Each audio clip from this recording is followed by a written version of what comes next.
Hi everyone. Welcome to our series on Intro to Algo Trading. तो इस series में हम बात करेंगे रिगार्डिंग algo trading एंड उसको समझने के लिए हम एक एक करके सारी चीज़ें देखेंगे एंड इसमें जो पहला आज हमारा टॉपिक है वो है अंडरस्टैंडिंग मार्केट डायनामिक्स की मार्केट मूव कैसे करता है। तो पहले एल्गो ट्रेडिंग में जाने से पहले हमको ये समझना बहुत ज़रूरी है कि मार्केट फंक्शन कैसे करता है एंड एक बार उसका आइडिया होगा तभी हम आगे जाके सिस्टम्स और एल्गोस की बातें कर पाएंगे और उनको अच्छे से हम देख पाएंगे। तो इसमें जो पहले हम चीज़ जो सबसे इम्पोर्टेंट है जो हमें देखनी है वो ये समझनी है कि प्राइस मूव कैसे करता है। ठीक है, तो अब अगर आप देखेंगे कोई भी मार्केट पार्टिसिपेंट जो है, जो भी ट्रेडर है, इन्वेस्टर है, इंस्टीट्यूशंस है, वो दो ही चीज़ें कर रहे होते हैं। ठीक है, या तो वो बाई कर रहे हैं या तो वो सेल कर रहे हैं। इसके अलावा अगर कोई कुछ कर रहा है तो आप मुझे बता सकते हैं, पर नहीं, सब या तो बाई कर रहे हैं या तो सेल कर रहे हैं। और मार्केट में सबको पैसा कमाना है, राइट? तो मार्केट में पैसा कमाने का तरीका क्या है? एक ही तरीका है, राइट? और कोई तरीका नहीं है, सब वही करते हैं, which is buy low and sell high. ठीक है, तो सबको वही करना चाहते हैं कि मैं बाय कम पे करूँ, 50 रुपये में कोई चीज़ खरीदूँ, 100 रुपये में बेचूँ और मेरा 50 रुपीज़ का प्रॉफिट होगा। हर कोई वही करना चाहता है और कोई तरीके से पैसा नहीं बन सकता है, राइट? तो अब क्वेश्चन आता है कि हर कोई पैसा क्यों नहीं कमा सकता मार्केट में, राइट? क्योंकि सबके जो हाई एंड लो के परसेप्शन है वो बहुत ही अलग अलग है, राइट? तो इसका मैं आपको एग्जांपल देता हूँ। तो सपोज करिए ये एक स्टॉक है जो कि ऐसा ऐसा कुछ मूव किया है, राइट? और ऐसे करके यहाँ पे एंड में आके ऐसे ऊपर चला गया। ठीक है, अब जो आदमी जो इस स्टॉक को यहाँ से फॉलो कर रहा है, ठीक है, उसके लिए उसको लगे अरे यार ये तो बहुत हाई है प्राइस अभी, है ना? क्योंकि वो तो यहाँ से फॉलो कर रहा है और उसके बाद से वो बढ़ता गया है और ऊपर हाई पर है। लेकिन जो बंदा यहाँ से फॉलो कर रहा है, ठीक है, अब उसको क्या लगेगा? ठीक है, उसके लिए क्या है? उसके लिए वो शायद लो हो सकता है, राइट? क्योंकि उसके लिए उसने देखा है कि यार ये पहले 1000 रुपये में भी था, राइट? तो इस एग्जाम्पल का सिंपल मतलब क्या है कि हमारे perception of highs and lows जो है वो बहुत ही अलग है। एंड इसलिए जो सारे मार्केट पार्टिसिपेंट्स जो हैं, जो इन्वेस्टर से लेके ट्रेडर से लेके इंस्टीट्यूशन से लेके सब जो सोचते हैं वो आपको प्राइस में रिफ्लेक्ट होता हुआ दिखता है, राइट? एंड उसके अकॉर्डिंग प्राइस चेंज होता है। तो ये बहुत ही सिंपल सी चीज़ है, राइट? कि प्राइस मूव कैसे करता है? बाई सेल करने से मूव करता है, इसके अलावा कोई और मेथड नहीं है। और मार्केट में पैसे कमाने का भी एक ही तरीका है, बाय लो सेल हाई। हर कोई वही करना चाहता है, लेकिन सबके perception of lows and highs अलग अलग है, right? According to the method that they are using. तो कोई इंडिकेटर यूज करके बोलेगा यार ये लो है, ये हाई है, अभी कम चल रहा है, अभी ज़्यादा हो गया है, या फिर कोई कुछ फंडामेंटल एनालिसिस करके करेगा। सबके तरीके अलग है बट मेथड एक ही है, राइट? तो अब जब ये हाई लोज है और इतने सारे मार्केट पार्टिसिपेंट्स हैं, तो क्या हम सच में बोल सकते हैं कि कोई स्टॉक कहाँ मूव करने वाला है अगले दिन या एक महीने में? तो इसका आंसर जो है वो आप सभी को पता है कि कोई नहीं बता सकता, राइट? क्योंकि क्या है ना, मार्केट में आपको पता नहीं है कि कौन कब आके आपको सही गलत प्रूफ कर दे। तो एक बहुत प्यारी बुक है, reminiscence of a stock operator, जिसमें एक छोटा सा इंसिडेंट है जिसमें वो बताते हैं, जिसमें वो आई थिंक बुलिश होता है, जो बहुत ही फेमस ट्रेडर है वो बुलिश होता है। और वो देखता है सामने आके कोई बड़ा ट्रेडर, एक बड़ा इन्वेस्टर बहुत ज़्यादा क्वांटिटी बेच के उसको गिरा देता है स्टॉक को। तो तब उन्हें समझ आता है कि मार्केट में क्या है कि कोई भी आके आपको गलत प्रूफ कर सकता है। तो मैं कहूँ नहीं यार ये स्टॉक बढ़ने वाला है आज, है ना, और मैं पोजीशन लेके बैठ जाऊँ, लेकिन क्या पता मार्केट में कोई बड़ा आदमी आके उसको सेल कर दे। ठीक है, तो यहाँ पे हमको एक चीज़ जो समझनी है वो ये है कि all the prices all the prices जो हैं वो हैं people generated events, right? So these are people generated events. इसका मतलब क्या है?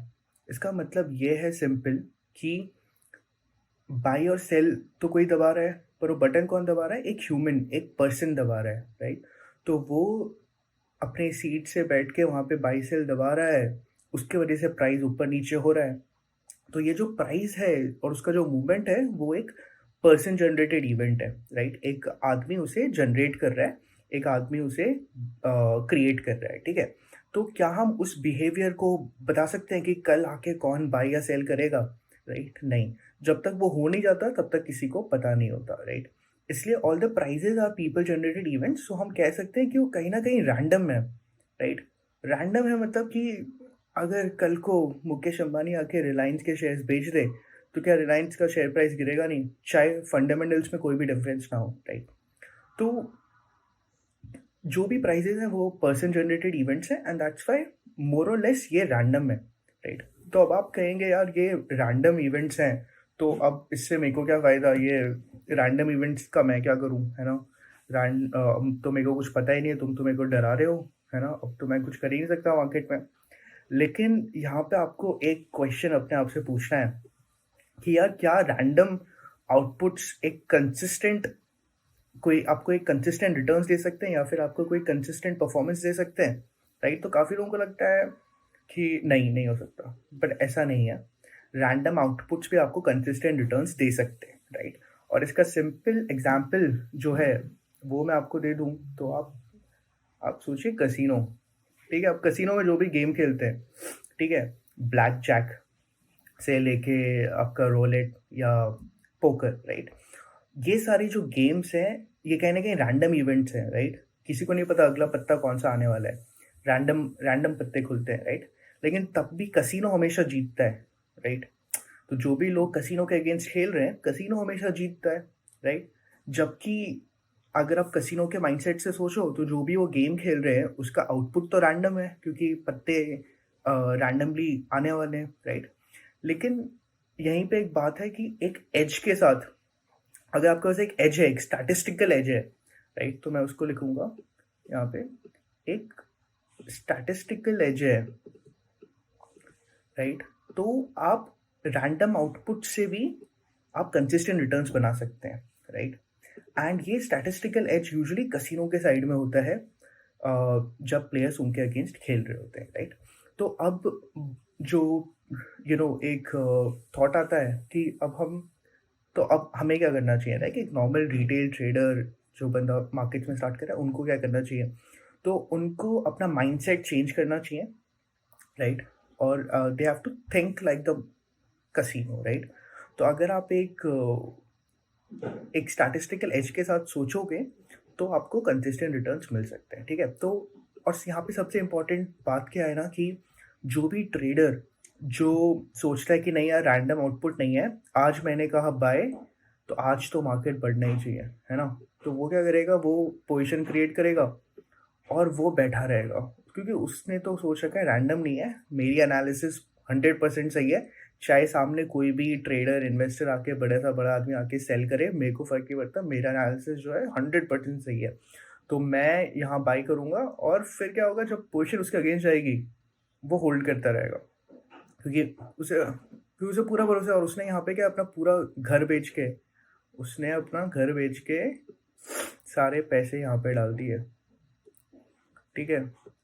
क्योंकि उसको लगता है उसका एनालिसिस बहुत ज़्यादा सही है, उसने सारे अपना घर बेच के पैसा डाल दिया, क्योंकि उसको ना लगता है उस रैंडम आउटपुट हो ही नहीं सकता, मैं जो सोच रहा हूँ वैसा ही होगा मार्केट, और वो सारा पैसा जो है वो स्टॉक नीचे चला गया, ठीक है?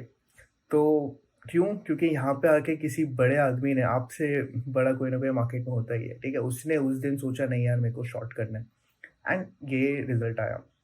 तो यहाँ से हमको क्या पता चलता है कि जो बेस्ट ट्रेडर्स होते हैं वो एम्ब्रेस करते हैं रैंडमनेस को। तो जो भी रैंडमनेस है आपको उसको एम्ब्रेस करना है, ठीक है? आपको रैंडमनेस को एम्ब्रेस करना है, आपको ये नहीं बोलना कि नहीं यार ऐसा नहीं है कि रैंडम है, मेरे को तो पता है क्या होगा और जो मैं बोलूँगा वही होगा, जो मैं सोचूंगा वही होगा, ऐसा नहीं है। आपको रैंडमनेस को एम्ब्रेस करना है, एंड तभी आप रिस्क को समझ पाएंगे और रिस्क को मैनेज कर पाएंगे। जब तक आप रैंडमनेस को नहीं मानेंगे कि यार मार्केट रैंडम नहीं है, तब तक आपके लिए बहुत दिक्कत होगी, क्योंकि कभी ना कभी तो ऐसा होगा कि आप गलत होंगे, और हो सकता है उस वक्त आपने अपना घर बेच के सारे पैसे लगा दिए और वो उल्टा हो गया position, and you lose all your money. right? So that's the first step to embrace the randomness of the market, uh, and also understand that random outputs can create consistent returns. They can generate consistent returns. You just need to shift your thinking, you need to shift your processes, and आपको एक अलग mindset से markets को approach करना पड़ेगा. तो हम उसकी बात करेंगे, but this is very important and that's why I am emphasising on this कि embrace the randomness of the markets, so that puts us in the next thought in this process कि यार रैंडम है तो मैं पैसे कैसे कमाऊंगा, है ना. अब आपने कह दिया ठीक है रैंडम है, और आप कह रहे हो ठीक है रैंडमनेस से भी मैं एक कंसिस्टेंट आउटकम ला सकता हूँ. तो कैसे होगा. तो जैसे मैंने बोला राइट, एक एज चाहिए, एक स्टैटिस्टिकल एज चाहिए आपको, राइट. आपको एक एक ऐसी चीज़ चाहिए जो आपके आपके हक में प्रोबेबिलिटी डाल दे, राइट. उसका मतलब क्या है कि आप कभी भी स्टॉक बाय या सेल करेंगे तो प्रोबेबिलिटी क्या है, 50-50 है, या तो ऊपर जाएगा या तो नीचे जाएगा, ठीक है. अज्यूमिंग कि रैंडम आउटपुट है, ठीक है. आपको क्या चाहिए, अभी आपको एक कलेक्टिव पैटर्न चाहिए, एक कलेक्टिव पैटर्न चाहिए जो आपको बोल दे कि यार ये जब भी पैटर्न आता है तो ये क्या है, प्रोबेबिलिटी 60-40 हो जाती है, ठीक है. तो ये जो स्लाइट एज आपको मिला 10% का, प्रोबेबिलिटी आपके साइड शिफ्ट हुई है, यही आपको कंसिस्टेंट रिटर्न्स बना के देगी, राइट. इसका मतलब ये नहीं है कि लॉसेस नहीं होंगे, इसका मतलब ये नहीं है कि आप हमेशा सही होंगे, राइट. क्यों? क्योंकि अगर आपका जो एज है, लेट्स से आपका एज कह रहा है कि यार 10 में 60% का मतलब क्या है कि आपके 10 में से 6 ट्रेड्स प्रॉफिटेबल होंगे, ठीक है. तो 10 में से 6 ट्रेड्स आपके प्रॉफिटेबल होने चाहिए, ये आपका एज कह रहा है, आपका आपने जो पैटर्न ढूंढा मार्केट में वो कह रहा है. लेकिन उसका मतलब ये नहीं है कि आप कंसिस्टेंट पैसा कमाओगे, राइट. क्योंकि इसका मतलब क्या है कि ये जो 60% एज है ये हो सकता है बहुत बड़े सैम्पल सेट पे आपको मिला है. मतलब कि लेट्स से आपको 10,000 बार अगर आप स्टॉक बाई सेल करेंगे, उसमें आपको पता चला कि ये 60% एज है, ठीक है. तो इसका मतलब ये नहीं है कि मेरे हर 10 में से 6 ट्रेड प्रॉफिटेबल होंगे, राइट. ऐसा हो सकता है कि आप लगातार 10 ट्रेड लॉसेस देखो, लॉसेस लॉसेस लॉसेस, लगातार 10 ट्रेड लॉसेस आ रहे हैं, राइट. और फिर आप रोने लग जाओगे कि यार ये तो 60% एज था, लगातार 10 लॉसेस कैसे आ गए, राइट. तो यहाँ पे समझने की बात क्या है कि जो एज है वो आपको सीक्वेंस नहीं बता सकता कि ओके आपको 60% एज है, बट इसका मतलब ये नहीं है कि आपको हर दिन हर 10 में से 6 ट्रेड प्रॉफिटेबल मिलेंगे, उसका वो मतलब नहीं है, राइट. तो वो सीक्वेंस ऑफ ट्रेड जो है वो बता नहीं सकता, लेकिन डेफिनेटली आपको एक एज दे सकता है वो, ठीक है.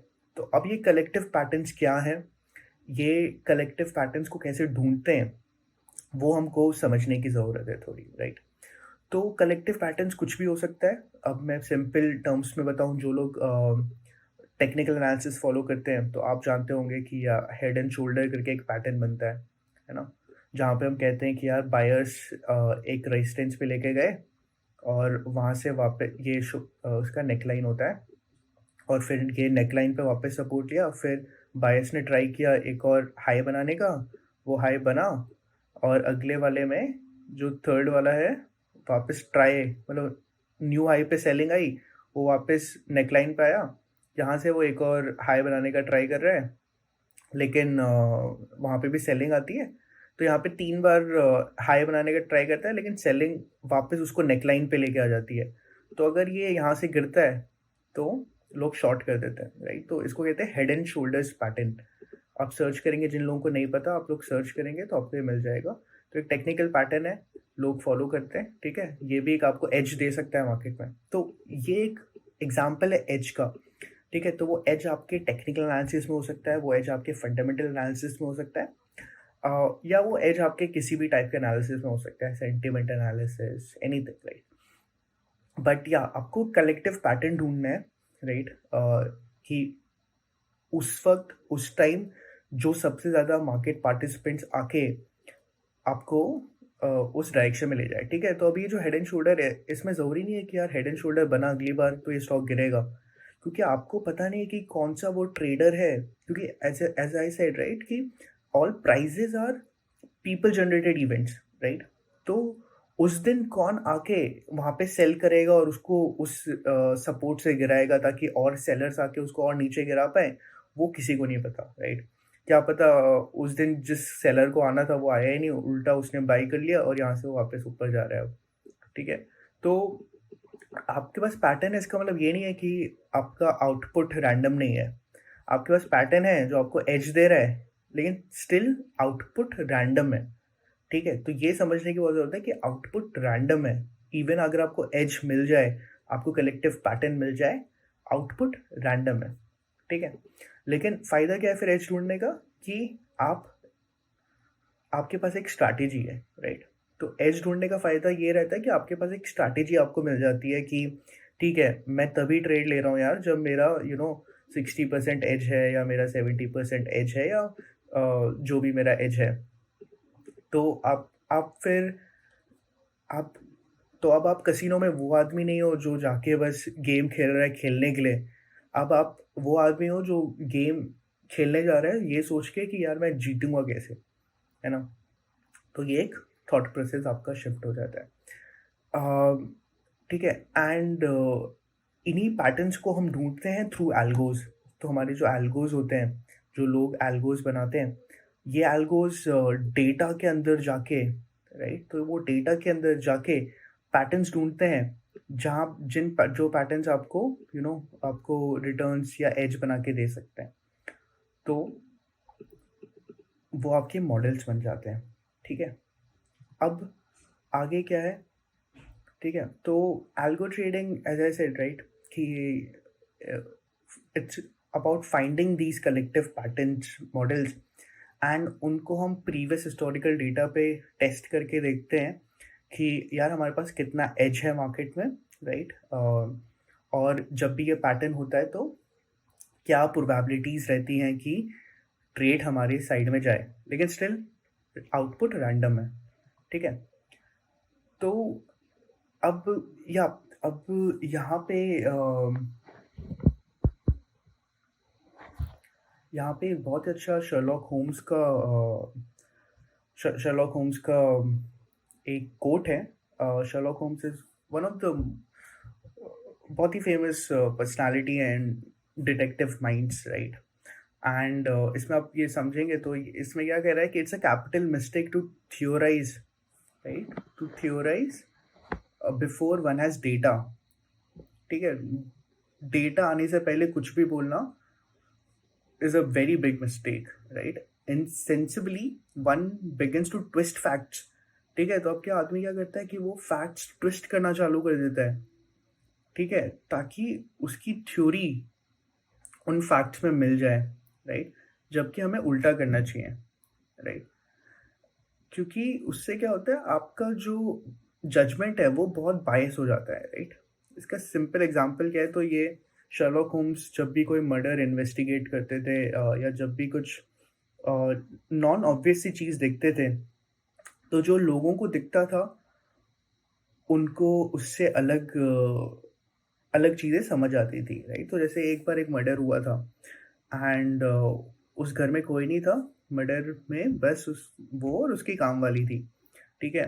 तो सारे पुलिस वाले आए, वो बोलते हैं यार ये तो काम वाली ने ही किया है, क्योंकि काम वाली भागी हुई है, सारे ज्वेलरी वगैरह पैसे वैसे सब खाली हैं और ये ऐसे ही लेटे हुए हैं, काम वाली गायब है तो उसी ने किया है। लेकिन उसने क्या किया, उसने डेटा देखा, उसने बोला नहीं यार ये जो डाइनिंग टेबल है यहाँ पे 3 थालियाँ रखी हुई हैं, ठीक है? खाना खाने का प्लान था, खाना खाया हुआ नहीं है। यहाँ पे दारू की बॉटल खुली हुई है, तो कोई और इनके साथ था और जो वो ओनर थी उस घर की, वो किसी को घर लेके आई थी and she was so comfortable that they were drinking together, ठीक है? Because you don't drink with your mates usually. And उसने ये सारे फैक्ट्स बोले तो उसने बोला नहीं यार सिर्फ ये मेड का काम नहीं है, यहाँ पे एक और बंदा इन्वॉल्व है and probably someone who the owner trusted very much. तो the point here is that you have to understand the data first. Data को समझ के वहाँ से आप अपनी थ्योरीज और फैक्ट्स बना सकते हैं, but not the other way around, and it reduces the bias in your judgement. तो वही है. And now why algo trading, right?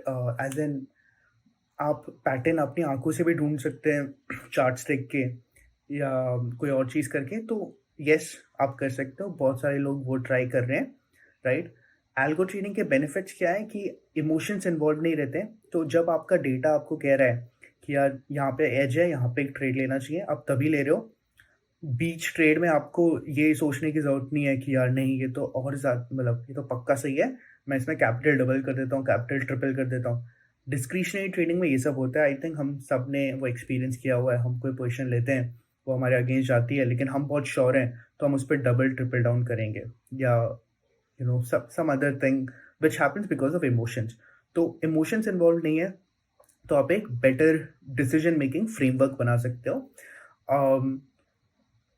यहाँ पे कोई ट्विस्टिंग ऑफ फैक्ट्स नहीं हो रही है, ठीक है? काफ़ी बार क्या होता है, हम स्टॉक खरीद लेते हैं, ठीक है, और फिर हम सोचते हैं कि स्टॉक नीचे गिरे जा रहा है, लेकिन हमने कोई ट्वीट देख लिया, हमने कोई न्यूज़ पढ़ ली कि अरे नहीं, ये ऑर्डर तो आ रहा है इस कंपनी के पास, नहीं नहीं इसका ये रेवेन्यूज तो बढ़ रहे हैं, ये हो रहा है, वो हो रहा है, या कोई ना कोई हम चीज़ ढूंढ लेंगे to fit our theory, and facts को हम ट्विस्ट कर देंगे ताकि वो हमारे फेवर में आ जाए.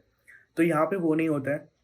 यहाँ पे आप सिस्टम के साथ स्टिक करोगे, एंड आप कोई बायस अंदर लाने का कोई चांस नहीं है, ठीक है? And the third way is कि the third reason is because of course it has a very defined structure to make predictions, ठीक है? आप कोई हुडू वुडू टेक्निक पे नहीं है. ये आपने जो बैक टेस्ट किया हुआ है, आपने जो सोचा समझा हुआ एक मॉडल है, वो यूज़ करके आपने ये प्रेडिक्शन किया हुआ है. तो इसलिए लोग एल्गो ट्रेडिंग करते हैं. अब इसमें एक एग्जांपल मैं देना चाहता हूँ एक मॉडल का. या तो अब आप सोचेंगे कि यार ये कलेक्टिव पैटर्न तो बोल रहा है, बट कैसे ढूंढें हम ये पैटर्न, कैसे हम ये सब चीज़ें समझें? और तो डोंट वरी, मैं ये सीरीज़ में ये सब कुछ समझाऊंगा. और स्टार्ट ऑफ करना चाहूँगा with a very simple but kind of revolutionary model जो कि बनाया था जगदीश ट्रीटमेंट ने, राइट? तो ये इन दोनों को बोलते हैं fathers of momentum because of their research on momentum analysis. And इन्होंने पेपर निकाला था buying winner and selling losers. बहुत ही सिंपल स्ट्रैटेजी है. ये 1993 की बात है. तो इस स्ट्रैटेजी में मैं क्या करूँगा कि मेरे पास 100 स्टॉक्स का यूनिवर्स है, ठीक है? तो लेट्स से मैंने निफ्टी के 100 स्टॉक्स ले लिए, सबसे ज़्यादा मार्केट कैप वाले, ठीक है? ऑफ कोर्स इन्होंने यूएस डेटा पे एनालिसिस किया था, अलग अलग स्टॉक्स के डेटा पे एनालिसिस किया था. मैं यहाँ पे आपको एग्जांपल दे रहा हूँ इंडिया का, ठीक है? तो आपके 100 स्टॉक्स हैं, ठीक है? अब 100 स्टॉक्स में आप क्या करोगे कि आप टॉप विनर्स ले लोगे, ठीक है? तो टॉप विनर्स का क्या मतलब है? पिछले 6 महीने में जिन्होंने सबसे ज़्यादा रिटर्न दिए इन 100 स्टॉक में से, वो टॉप 25 स्टॉक्स में ले लूँगा, ठीक है? तो ये हैं विनर्स मेरे, ये है मेरे विनर्स, ठीक है? और जो सबसे कम जिन्होंने रिटर्न्स दिए, मतलब नेगेटिव रिटर्न्स दिए और सबसे गंदे रिटर्न्स दिए, उनको मैं कहूँगा लूजर्स, ठीक है? तो ये 25, ये जो 25 स्टॉक्स हैं उनको मैं ले लूँगा, ये हैं लूजर्स, ठीक है? और अब मैं क्या करूँगा, अब मैं ये मैंने 25 स्टॉक्स ले लिए लूजर्स, ठीक है? और अब मैं क्या करूँगा, अब मैं विनर्स को बाई करूँगा, लूजर्स को सेल करूँगा, ठीक है? तो वहाँ पे शॉर्टिंग अलाउड है. तो मैं क्या करूँगा, जो पिछले 6 महीने के डेटा पे मैं विनर्स लूजर्स डिसाइड करूँगा, और जो विनर्स हैं, जो 100 में से सबसे ज़्यादा 25 स्टॉक्स जिन्होंने रिटर्न्स दिया है, मैं उनको लॉन्ग कर दूंगा, उनको खरीद लूँगा, और जो सबसे कम जिन्होंने रिटर्न्स दिया उनको सेल कर दूंगा, ठीक है? अब मैं क्या करूँगा, हर 6 महीने में, तो अब हर 6 महीने में ये वापस बनाऊंगा, ठीक है? हर 6 महीने में मैं ये चीज़ वापस बनाऊंगा, और वापस विनर्स लूजर्स निकालूंगा, और वापस विनर्स लूजर्स निकाल के वापस सेम चीज़ करूँगा, ठीक है? तो हम क्या कर रहे हैं बेसिकली कि जो विनर्स हैं उनको हम लॉन्ग कर रहे हैं, जो लूजर्स हैं हम उनको सेल कर रहे हैं। तो हम बोल रहे हैं यार पिछले 6 महीने में जिन्होंने सबसे ज़्यादा रिटर्न्स दिए, वो अगले 6 महीने भी देंगे और फिर मैं वापस हर 6 महीने में ये 100 का यूनिवर्स बनाऊँगा और ये चेक करते रहूँगा और जो लूजर्स हैं उनको मैं शॉर्ट करता रहूँगा। तो काइंड ऑफ मोमेंटम इन्वेस्टिंग है ये, राइट? जहाँ पे क्या हो रहा है कि जो विनर्स हैं आप उस पे बेट करे जा रहे हो, यानी और जीतते रहेंगे, जो लूजर्स हैं आप उनको शॉर्ट करे जा रहे हो। तो ये जो कलेक्टिव पोर्टफोलियो था of buying winners and selling losers, इसने बहुत अच्छे रिजल्ट्स दिए थे। तो ये एक रिवॉल्यूशनरी पेपर था जगदीश टिटमैन का 1993 में, और यहाँ से मोमेंटम इन्वेस्टिंग की शुरुआत हुई थी। तो ऑफ कोर्स वो 6 महीने के पीरियड को फिर इन्होंने कम और बढ़ा के भी देखे। तो हमने 3 महीने के पीरियड्स लेके देखा, जहाँ पे हर 3 महीने में आप विनर्स लूजर्स डिसाइड करोगे एंड सो ऑन, एंड ये चीज़ इन्होंने देखी। तो ये जो था मोमेंटम, उस वक्त एक अल्फा था। अल्फा क्या होता है? अल्फा इज़ बेसिकली कि आपने जो कलेक्टिव पैटर्न ढूंढा है मार्केट में, वो आपको मार्केट से कितने ज़्यादा रिटर्न दे रहा है, राइट? मैं बताऊंगा ये इंपॉर्टेंट क्यों है। क्योंकि यार मैंने कलेक्टिव पैटर्न ढूंढा, ठीक है, मार्केट ऐसा था और उसने मुझे मार्केट से जस्ट अच्छे रिटर्न्स दिए, ठीक है। अब इसका प्रॉब्लम क्या है कि जब वो अल्फा या जब वो जो चीज़, जो एज है, वो सबको पता चल जाता है, राइट? अगर जो एज मेरा है, अगर वो एज सबको पता चल गया, तो उसका अल्फा जो है, यानी कि जो एज है, वो कम होता रहता है। कम क्यों होता है? क्योंकि अब हर कोई उसी चीज़ के लिए फाइट कर रहा है ना। अगर मैंने कोई पैटर्न ढूंढ लिया, वो सब ने पैटर्न ढूंढ लिया, तो अब बात आ जाती है स्पीड की कि यार उसने पैटर्न ढूंढ लिया है, मैंने पैटर्न ढूंढ लिया है, उससे पहले क्या मैं एग्जीक्यूट कर पाऊंगा अपना ऑर्डर, राइट? क्या मैं पोजीशन एक अच्छे प्राइस पे ले पाऊंगा, उस पर चीज़ आ जाती है। तो वो आपका अल्फा होता है मार्केट में, ठीक है। तो आपका जितना अच्छा अल्फा है, जितना ज़्यादा अल्फा है, उतना धीरे धीरे वो डिमिनिश करेगा, राइट? जितना छोटा अल्फा है, अ, उससे प्रॉब्लम क्या है कि जितना छोटा अल्फा है वो उतनी जल्दी डिमिनिश हो जाएगा, क्योंकि वो कुछ महीने चला है बट अभी अगले महीने से क्या पता ना चल पाए, क्योंकि वो अल्फा डिस्कवर हो गया, राइट? या वो एज डिस्कवर हो गया। तो इसलिए अल्फ़ा जो टर्म है वो बहुत इंपॉर्टेंट है, हम इसको आगे भी समझेंगे और ज़्यादा, और हम देखेंगे कि बैक टेस्टिंग के टाइम हम इन सारी चीज़ों को कैसे और अच्छा कर सकते हैं। बट या that's the end of this video. For the next few videos will talk about a lot of stuff. तो हम बात करेंगे बैक टेस्टिंग की, कि कैसे आप प्रीवियस हिस्टोरिकल डेटा पे बैक टेस्ट कर सकते हो अपने मॉडल्स को और उनके रिजल्ट्स देख सकते हो। कैसे आप रिसर्च पेपर्स पढ़ के आप मॉडल्स को समझ सकते हो। तो बहुत सारे रिसर्च पेपर्स हैं जहाँ पे बहुत सारे थीसिस मॉडल्स या एल्गोस डिस्कस किए गए हैं, राइट? तो वो सारे पेपर्स पढ़ के लोग रिसर्च करते हैं और वो एज और वो कलेक्टिव पैटर्न ढूंढने का कोशिश करते हैं। हम टिप्स एंड ट्रिक्स की बात करेंगे कि यार एक अच्छे पैटर्न, बुरे पैटर्न में क्या डिफरेंस रहता है, क्या छोटी-छोटी चीज़ें हैं जो सबको दिमाग में रखनी चाहिए जब भी वो एल्गो ट्रेडिंग कर रहे हैं। एंड देन ऑफ कोर्स हम लोग कंक्लूजन्स की बातें करेंगे कि एक ओवरऑल कंक्लूजन क्या है about algo trading in the markets and how people can use it to their benefits to make money out of markets. So yeah, that was it. I think thank you so much for watching this video. And yeah, so if you want us to cover more such topics and such specific things, so do let us know in the comments. मेरे को comments में लिख के बताओ क्या क्या आप और सुनना चाहते हो, तो मैं वो सारी चीज़ें इस सीरीज ऑफ वीडियोस में कवर करूँगा। And we'll make sure that we learn and grow together, and of course try to make money out of the markets. So that's all. Thank you so much for watching this video. Please do like, share and subscribe to the